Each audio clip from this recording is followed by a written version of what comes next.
Bismillahirrahmanirrahim. Assalamualaikum warahmatullahi wabarakatuh. Sebelumnya perkenalkan, nama saya Hafsah Silawane dengan NIM 21010637 dari jurusan Manajemen Keuangan Syariah semester 5. Nah, teman-teman, pada video kali ini saya akan menjelaskan sedikit terkait materi-materi yang saya pelajari pada mata kuliah Desainin Kontrak Lembaga Keuangan Syariah.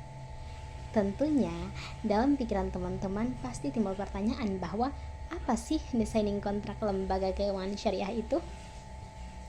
Nah, untuk kita mempelajari lebih lanjut, yuk kita simak video berikut ini.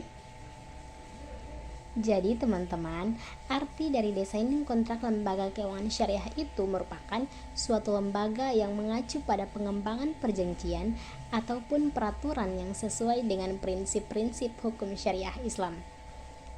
Dalam hal ini, dia mencakup berbagai macam aspek seperti pembagian risiko, keadilan, dan kepatuhan terhadap ketentuan syariah Islam dalam transaksi keuangan. Jadi, desainin kontrak di lembaga keuangan syariah bertujuan untuk menciptakan produk dan layanan yang sesuai dengan prinsip ekonomi Islam, termasuk larangan riba dan keadilan dalam pembagian risiko dan keuntungan. Nah, jadi teman-teman, sebelum kita mempelajari lebih dalam lagi terkait lembaga keuangan syariah, tentunya kita harus mengetahui terlebih dahulu tentang akad. Nah, apa sih akad itu? Jadi teman-teman, akad ini merupakan istilah dalam konteks keuangan syariah yang merujuk pada perjanjian atau kontrak antara pihak-pihak yang terlibat dalam transaksi yang sesuai dengan prinsip-prinsip hukum syariah Islam. Akad ini melibatkan kesepakatan antara pihak-pihak yang terlibat untuk melaksanakan suatu transaksi dengan mematuhi ketentuan-ketentuan syariah, termasuk prinsip keadilan, larangan riba, dan kepatuhan terhadap norma-norma Islam. Jadi teman-teman, dalam mempelajari desainin kontrak lembaga keuangan syariah, ada berbagai macam akad diantaranya. Yang pertama, ada akad mudharabah yang merupakan akad kerjasama antara pemilik modal dan pengelola usaha atau mudharib, di mana pemilik modal menyediakan dana, sedangkan pengelola usaha bertanggung jawab atas manajemen dan pelaksanaan usaha. Kemudian, keuntungan dibagi sesuai dengan kesepakatan. Yang kedua, akad musyarakah, yang artinya bentuk atau kerjasama antara dua pihak atau lebih untuk melakukan suatu usaha atau proyek. Nah, pada akad ini, setiap pihak menyediakan dana dan berbagi kerugian atau keuntungan sesuai dengan kesepakatan. Yang ketiga, akad ijarah, yang artinya akad sewa menyewa, di mana satu pihak menyewakan aset atau jasa kepada pihak lain dengan imbalan pembayaran sewa. Dalam konteks lembaga keuangan syariah, ijarah ini sering digunakan untuk pembiayaan perumahan atau aset produktif lainnya. Yang keempat, akad murabahah, yang merupakan akad jual beli dengan keuntungan yang diungkapkan. Jual beli suatu barang yang sudah diketahui harga pokoknya oleh pembeli dan keuntungan disepakati oleh kedua belah pihak. Yang kelima, akad wakalah, yang artinya akad penunjukan wakil atau agen untuk melakukan suatu tugas atau transaksi atas nama pemberi wakalah. Pemberi wakalah ini ia memberikan mandat kepada wakil untuk melaksanakan tugas tertentu, dan wakil tersebut akan menerima imbalan atau yang dinamakan dengan fee. Yang keenam, akad istisna, yang merupakan akad jual beli suatu barang yang pembayarannya boleh dibayar secara langsung atau boleh dibayar sebelum mengambil barang ataupun sesudah menerima barang. Dari berbagai macam akad-akad tersebut, perlu kita ketahui bersama bahwa aplikasi akad-akad tersebut dapat bervariasi tergantung pada produk atau layanan yang disediakan oleh lembaga keuangan syariah dan kesepakatan antara pihak-pihak yang terlibat. Nah, teman-teman, setelah mempelajari berbagai macam akad tadi, sekarang kita masuk pada dasar munculnya kontrak bisnis syariah, yang di dalamnya terdapat sumber hukum dari keuangan berbasis syariah tersebut, yang tentunya pertama adalah Al-Quran, yang terdapat pada Quran Surah Al-Maidah ayat 1 yang berbunyi, A'udzubillahi minasyaitonirrajim. Bismillahirrahmanirrahim.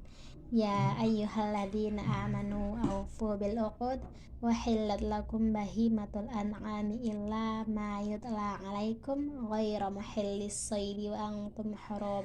Innallaha kana bikum rahima. Yang artinya, hai orang-orang yang beriman, penuhilah janji-janji. Hewan ternak dihalalkan bagimu kecuali yang akan disebutkan kepadamu, dengan tidak menghalalkan berburu ketika kamu sedang berihram haji atau umrah. Sesungguhnya Allah menetapkan hukum sesuai dengan yang Dia kehendaki.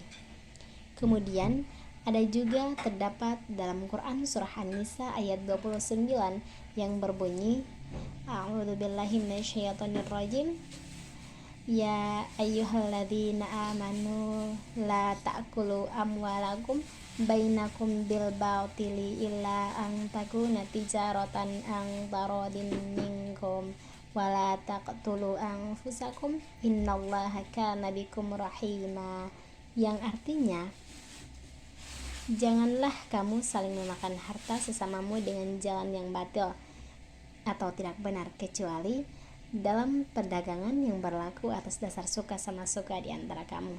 Dan janganlah kamu membunuh dirimu, sungguh Allah Maha Penyayang kepadamu. Landasan hukum yang kedua adalah ijma atau as-sunnah, yang salah satunya saya ambil dari hadis riwayat Abu Daud dan Hakim yang berbunyi, sesungguhnya Allah Azza wa Jalla berfirman, Aku pihak ketiga dari dua orang yang bersyarikat selama salah satunya tidak mengkhianati yang lainnya.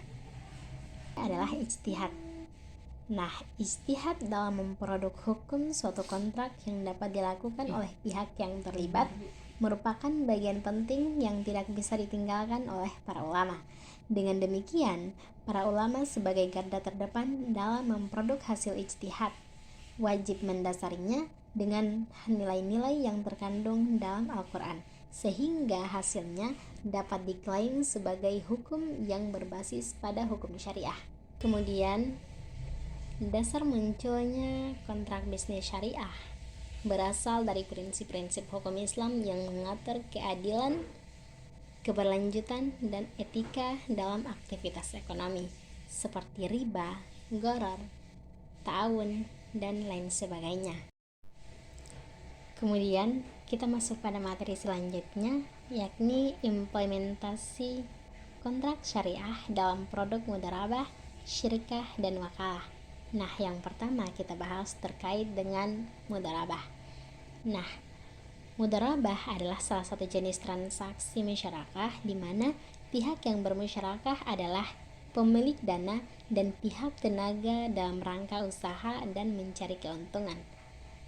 Nah, rukun dari mudharabah adalah pemilik modal, kemudian adanya pemilik usaha, proyek usaha, modal, ijab qabul, dan nisbah bagi hasil. Nah, kemudian mudharabah dibagi menjadi dua. Yang pertama, mudharabah mutlaqah, yaitu bentuk kerjasama antara sahibul mal atau pemilik modal dengan mudharib atau pengelola usaha. Yang kedua adalah mudharabah muqayyadah, yaitu simpanan khusus yang dimana pemilik modal atau dana dapat menetapkan syarat-syarat khusus yang harus dipatuhi oleh bank sebagai pengelola. Kemudian kita masuk pada syirkah atau musyarakah. Nah, musyarakah atau syirkah adalah akad kerjasama atau percampuran antara dua pihak atau lebih untuk melakukan suatu usaha tertentu yang halal dan produktif dengan kesepakatan bahwa keuntungan akan dibagikan sesuai nisbah yang disepakati dan risiko akan ditanggung sesuai dengan porsi kerjasamanya. Nah, rukun dan syarat sahnya syirkah adalah sigat atau lafaz akad, kemudian adanya orang atau pihak yang mengadakan syarikat, yang ketiga adalah pokok pekerjaan. Nah, kemudian kita masuk pada wakalah. Secara umum, al-wakalah, pemberian kuasa adalah suatu perikatan di mana seseorang menyerahkan suatu wewenang atau kekuasaan kepada orang lain untuk menyelenggarakan suatu urusan dan orang lain tersebut menerimanya dan melaksanakan untuk dan atas nama pemberi kuasa. Adapun rukun dan syaratnya, yang pertama pemberi kuasa, yaitu mempunyai kekuasaan atau mempunyai wewenang. Kemudian cakap untuk melakukan perbuatan hukum, harus beragama Islam, harus sudah balik, dan harus waras. Yang kedua, penerima kuasa, harus Islam, harus balik, dan wajib harus berakal. Kemudian yang ketiga adalah objek kuasa, dapat diperbuat oleh manusia atau sewa menyewa, jual beli, dan lain sebagainya. Mungkin itu saja yang dapat saya sampaikan pada video kali ini. Terima kasih telah menonton video saya.